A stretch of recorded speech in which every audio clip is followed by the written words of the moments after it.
안녕하십니까. 그토록 무덥던 날씨도 이제는 제법 아침 저녁으로 시원해진 것 같습니다. 기승을 부리고 있던 코로나 바이러스도 이렇게 계절이 바뀌듯이 좀 조용해지기를 기원해 봅니다.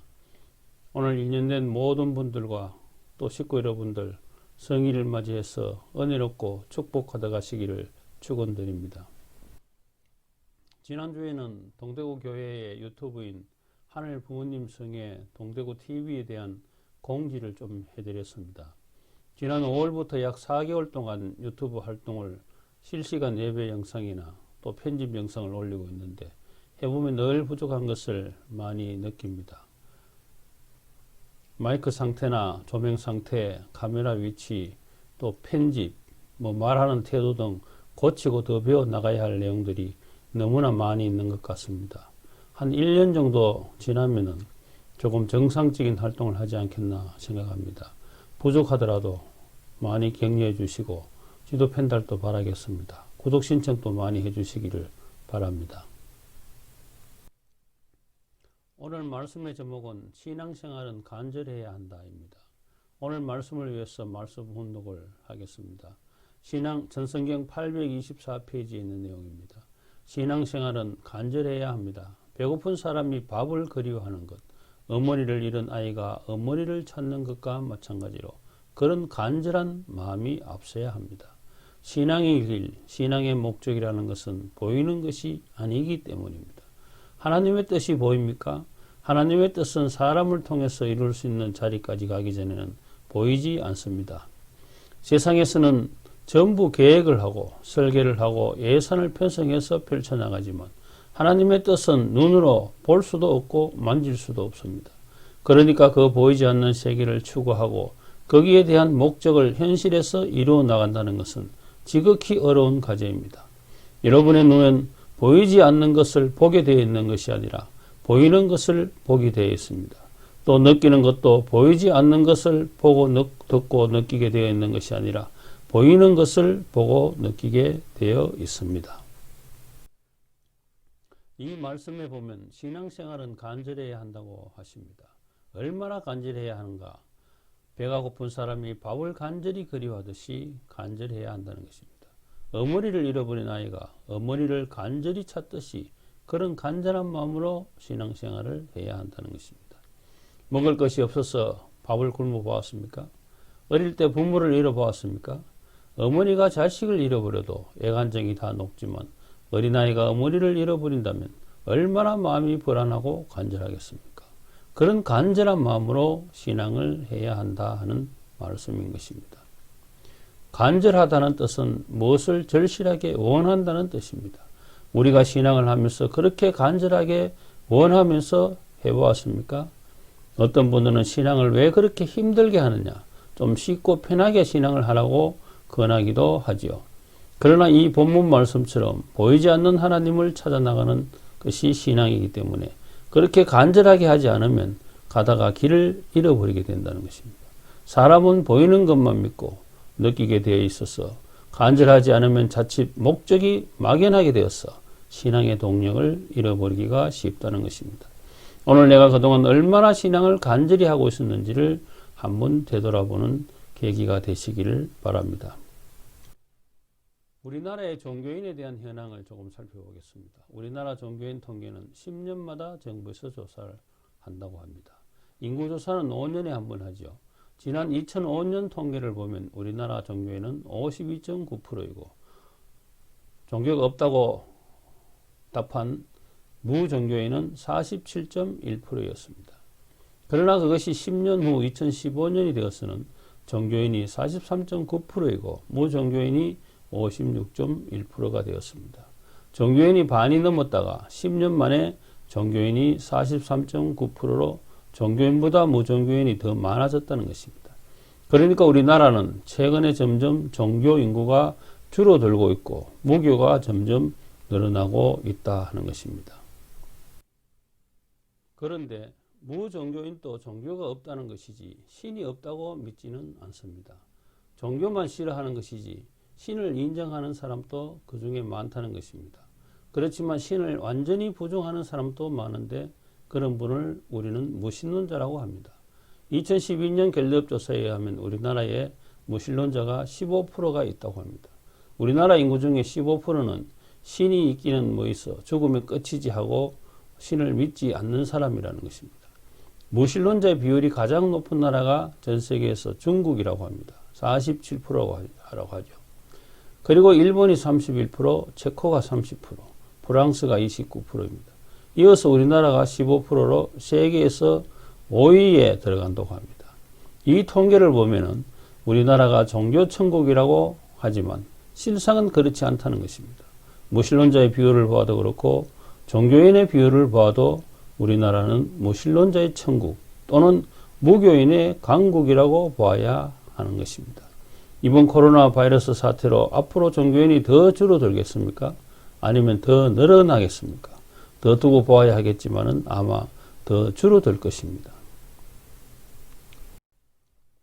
요사이는 무종교인들도 신앙적인 신념을 가지고 있다고 봅니다. 뭐 기독교나 불교, 유교처럼 무교도 일종의 종교라고 보는 것이죠.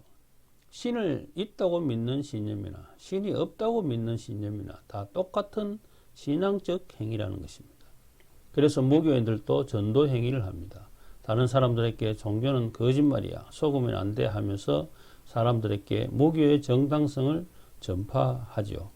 즉, 더 많은 무교인을 만들려고 노력을 한다는 것입니다. 왜 그렇게 할까요? 첫째는 순수한 마음으로 그 사람이 걱정되어서 그 사람을 생각해서 그렇게 하기도 하겠지요. 또 하나의 심리는 혼자만 지옥 가기 싫으니까 군중심리라는 것이죠. 혼자 나쁜 짓을 하면 겁이 나는데 여러 명이 나쁜 짓을 하면 겁도 나지 않고 그 일이 마치 옳은 일같이 느껴진다는 것입니다. 왜 그런가 하면 나 말고도 그렇게 하는 패거리가 많이 있으니까 안심이 된다는 것이죠. 요사이는 무교인들의 전도가 점점 성공하고 있는 세대인 것 같습니다.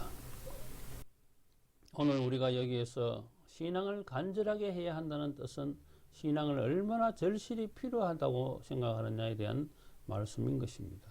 살아가면서 밥을 먹어야 하듯이 삶에서 부모가 있어야 하듯이 신앙이 절실히 필요한가에 대해서 말하는 것입니다. 그냥 대충 신앙생활이 필요할 것 같아서 신앙을 하는 것하고 신앙이 절실히 필요해서 간절히 신앙을 하는 것하고는 다른 것입니다. 그래서 내가 신앙생활을 얼마나 간절하게 필요해서 하는 것인가 하는 것을 위주로 신앙의 패턴을 오늘 한번 나누어서 말씀을 드려보겠습니다.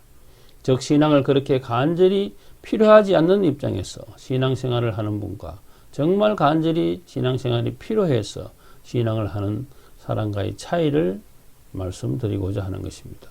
그리고 왜 신앙생활을 간절히 해야 하는 것인지에 대해서도 좀 말씀을 드려보겠습니다. 먼저 신앙을 취미생활처럼 생각하시는 분들이 계시죠. 이런 분들은 교회를 가고 싶으면 가고 오고 싶으면 오고 하시는 그런 분들을 입니다. 한마디로 자유롭게 신앙을 하시는 분이신 것이죠. 신앙의 연륜이 짧은 분들 중에 이런 분들이 많으실 것입니다. 일요일 아침에 일어나서 오늘은 교회를 한번 가볼까 이렇게 생각되면은 가고, 아이고 오늘은 비도 오고 몸도 피곤한데 집에서 쉬어야지 하고 생각하고 안 가는 분들은 신앙을 취미생활처럼 하시는 분들이다 할 수 있습니다. 또 신앙을 취미생활처럼 하시는 분은 본인이 마음에 들면 열심히 하고 마음에 들지 않으면 열심히 안 하시는 분들이십니다. 교회장이나 식구가 마음에 들면 신앙을 열심히 하시고 교회장이나 식구가 마음에 안 들면 신앙을 열심히 안 하시는 그런 분들은 신앙을 취미생활처럼 하시는 분이시다 라는 것입니다. 그리고 신앙을 신앙생활처럼 하시는 분은 신앙을 대단히 간절한 입장에서 하시는 분들을 일컫는 것입니다. 신앙생활을 하시는 대부분 분들이 그렇죠. 우리들이 말하는 독실한 신자라고 불리시는 분들입니다. 비가 오나 눈이 오나 교회를 묵묵히 다니시는 분들입니다. 교회장이 마음에 들거나 안 들거나 교회 식구가 마음에 들거나 안 들거나 상관없이 열심히 신앙을 하시는 분이십니다. 그저 하늘만 바라보고 묵묵히 열심히 신앙을 하시는 분들이시라는 것이죠. 이런 분들 때문에 교회가 운영되고 하늘의 섭리가 진척이 되는 것입니다. 그리고 신앙을 영성으로 하시는 분은 신앙을 간절한 수준을 벗어나서 더 열정을 가지고 하시는 분들이십니다. 신앙을 열심히 하시는 수준을 넘어서서 하나님 부모님의 심정에 사무쳐 계시는 분이십니다. 이런 분은 자신의 모든 것을 투입하여서 하늘을 위해 일을 하시는 분이십니다. 이런 유형의 신앙인은 세상 일에는 큰 관심이 없고 오직 신앙만을 열심히 하고 싶으신 분들이십니다. 이런 분들은 돈에도 큰 관심이 없고 출세나 권력에도 관심이 없고 오직 하늘 부모님과 천진 참부님의 심정의 공명에서 살고 싶으신 식구님이신 것입니다. 이런 분은 청평대 역사가 있다고 하면 제일 먼저 달려가시고 조상 회원식이나 꼭 해야 할 일이라면 빛을 내어서라도 가장 먼저 하시는 분이시죠. 신앙생활이 모든 일에서 최우선이시고 신앙생활이 본업과 같은 그런 분을 일컫는 것입니다. 교회에 이런 분이 계시면 그 교회 분위기가 뜨거워지겠죠. 또 교회 발전에도 많은 도움이 될 것입니다. 그러나 이런 분들 중에는 진정한 신앙인이 되시기도 하겠지만 너무 영성에 도취되어 잘못될 수도 있습니다. 제가 아는 분 중에 이런 분이 계십니다. 신앙이 대단히 좋으신 분이십니다. 지난 목요일 마이삭이라는 태풍이 와서 영남 지방을 지나갔죠. 이분은 전에 한번 그런 대단한 강한 태풍이 영남 지방으로 올라온다고 예보가 있었다가 전라도 쪽으로 태풍이 가버렸습니다. 그러니까 이분이 말씀하시기를 본인이 하나님께 기도를 해서 태풍이 전라도 쪽으로 가도록 했다는 것입니다. 그것도 그냥 하시는 말이 아니라 아주 신념에 차서 그런 말씀을 하시면서 하나님이 나의 기도를 들어주셨다고 기뻐하시는 모습을 보고 이분은 환자일 수도 있겠구나 그 생각을 했습니다. 영남 지방으로 오는 태풍을 전라도로 가도록 하면은 전라도 사람은 잘못 뛰어도 좋다는 것 아닙니까? 또 하나님께서 그런 부탁을 들어주시겠습니까? 또 제가 아는 어떤 분은 밤에 택시가 잘 안 잡혀서 그 자리에서 하나님께 간절히 기도를 하니까 하나님께서 빈 택시를 자기 앞으로 오게 해주시다고 좋아하시는 분을 제가 보았습니다. 그 정도면 신앙이 너무 좋은 것인지 아니면 환자인 것인지 헷갈릴 때가 있습니다. 또 어떤 분은 하나님께서 매일 직접 본인에게 지시를 해주신다고 하시는 식구님도 제가 보았습니다. 이분은 하나님의 지시를 받고 본인 신앙만 하시는 것이 아니라 식구님들의 신앙 지도까지도 하시는 것입니다. 이 정도니 자신의 신앙이 최고라고 생각하시겠죠. 이런 분은 그 누구의 말도 안 듣습니다. 목회자 말도 안 듣겠죠. 이런 분은 회복 불가능한 중증 환자가 될 소지가 있다 하는 것입니다. 이렇게 신앙생활을 영성적으로 하시는 분들은 잘못될 수도 있기 때문에 꼭 영성 지도자가 있어야 합니다. 지도하는 사람도 없이 그런 신앙을 혼자 하다 보면 곧 환자가 될 수도 있다는 것입니다. 나는 지도도 필요 없고 목회자도 필요 없고 내가 최고다라고 생각하면 곧 중증 환자가 될 소지가 있다는 것입니다. 너무 한쪽으로 흘러가지 않게 막아줄 수 있는 아벨적인 사람이 필요하다는 것이죠. 그 외 신앙생활 분류를 해보면 이런 분들도 계실 것입니다. 신앙생활을 마치 보험처럼 생각하시는 분이십니다. 죽어보지 않고는 하나님이 계시는지 천국이 있는지 지옥이 있는지 모르니까 일단 보험처럼 교회나 절에 다닌다고 적을 올려두자는 것입니다. 그래야 만약 죽어서 정말 저 세상에 있으면 손해볼 필요가 없다는 것이죠. 이런 분들은 신앙을 아주 계산적으로 하시는 분들이실 것입니다. 성경 말씀을 하나 보시겠습니다. 성경 마태복음 13장 44절에서 46절의 말씀입니다. 하늘나라는 마치 밭에 묻혀있는 보물과 같다. 사람이 그것을 발견하면 다시 숨겨두고 기뻐하며 집에 돌아가서 있는 것을 다 팔아 그 밭을 다시 산다. 또 하늘나라는 좋은 진주를 구하는 장사꾼과 같다. 그가 값진 진주 하나를 발견하면 가지고 있는 것을 다 팔아 그것을 산다. 사람이 인생이라는 길을 가다가 우연히 밭에 묻혀있는 엄청난 보물을 발견하였다면 어떻게 해야 하겠습니까? 자신이 가진 것을 다 팔아서 그 밭을 사야 하지 않겠나 하는 말씀인 것입니다. 또 좋은 진주를 구하는 장사꾼이 세상에서 하나뿐인 좋은 진주를 발견했다면 자신이 가지고 있는 것을 다 팔아서 그 진주를 사야 하지 않겠나 하는 말씀입니다. 그 보물과 좋은 진주는 무엇을 비유한 말씀입니까? 바로 하늘나라를 비유한 것이죠. 그 그 하늘나라를 찾는 보물과 같은 신앙을 찾았다면 모든 것을 투입하여 그 보물을 내 것으로 해야 하지 않겠느냐 하고 권고하시는 말씀이신 것입니다. 신앙을 전력 투구하여 간절히 해야 한다 하는 말씀인 것입니다. 참부님 말씀 하나 더 보시겠습니다. 말씀 성지 136권 55페이지에 있는 내용입니다. 선과 악이 대립하고 있는 세계에 우리가 있습니다. 마음과 몸을 갈라놓고 선과 악이 서로 끌어당기는 노름을 하고 있습니다. 악은 악대로 끌어당기고 선은 선대로 끌어당깁니다. 이처럼 대립된 환경 가운데 우리 인간이 처해 있는 것입니다. 이 경계선을 어느 쪽으로 넘느냐에 따라서 악이 되기도 하고 선이 되기도 합니다.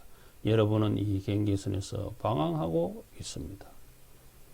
우리가 신앙생활을 하고 있지만 그래도 늘 선과 악 어느 쪽으로 갈 것인지 선택의 기로에 서 있다 하는 말씀인 것입니다. 선은 선대로 끌어당기고 있고 악은 악대로 나를 끌어당기고 있기 때문에 그 선택을 내가 결정해야 한다 하는 것입니다. 악으로 갈 것인가 선으로 갈 것인가. 인간은 항상 그 기로에 서 있다는 말씀입니다. 신앙은 축구 경기처럼 이겨도 좋고 져도 어쩔 수 없는 어떤 경기와 같은 것이 아니죠. 신앙의 싸움에서 이기면 생명과도 같은 영원한 보물을 얻는 선 쪽으로 갈 것이고 신앙의 싸움에서 지면 나는 악 쪽으로 끌려가서 사탄과 동고동락을 해야 할 것이다 하는 것입니다. 어느 쪽으로 선택할 것인가? 많은 나라에서 종교적인 불이익이 있다고 합니다. 이스라엘에서는 기독교에는 국가 공무원이 못 된다고 합니다. 만약 우리나라에서도 통일교를 믿으면 자식이 공무원이 못 된다고 하면 어떻게 하시겠습니까? 만약 통일교를 믿으면 이 나라에서 돈을 못 벌게 한다면 어떻게 하시겠습니까? 자신의 보물을 지킨다고 불이익을 당하면 보물을 버려야 하겠습니까? 보물을 더 열심히 지켜야 하겠습니까? 보물을 지키기로 했다면 더 간절히 신앙생활을 해야 할 것입니다. 내가 이 세상에서 태어나서 내가 가진 모든 것을 다 팔아서 살만한 정말 가치 있는 것을 발견하였다면 내 인생은 성공했다고 생각해도 될 것입니다. 발견만 한 것이 아니라 내 모든 것을 다 팔아서 그 가치 있는 것을 내가 샀다고 한다면 내 인생에서 더 바랄 것이 무엇이 있겠습니까? 그 보물을 발견하고 그 보물을 산 나는 그 보물을 지키기 위해서 무엇을 해야 할 것인가를 오늘 한번 생각해보는 시간이 되었기를 바라면서 오늘 말씀을 마치겠습니다. 감사합니다.